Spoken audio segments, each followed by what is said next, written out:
Assalamu Walaikum. In this video, I'll show you how to print PowerPoint slide to fit whole page. Let's get started.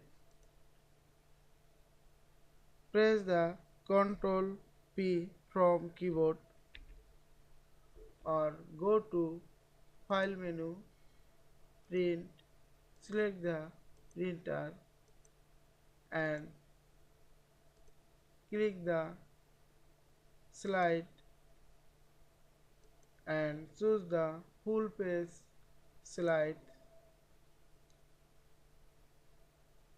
and OK. You can add slide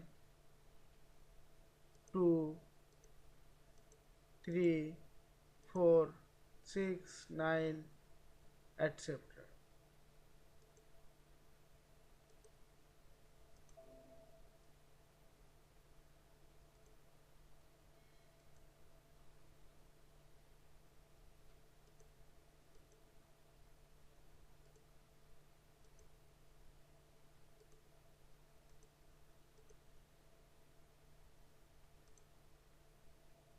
I hope you enjoyed this video. Please subscribe to my channel, like, comments and share. Thanks for watching.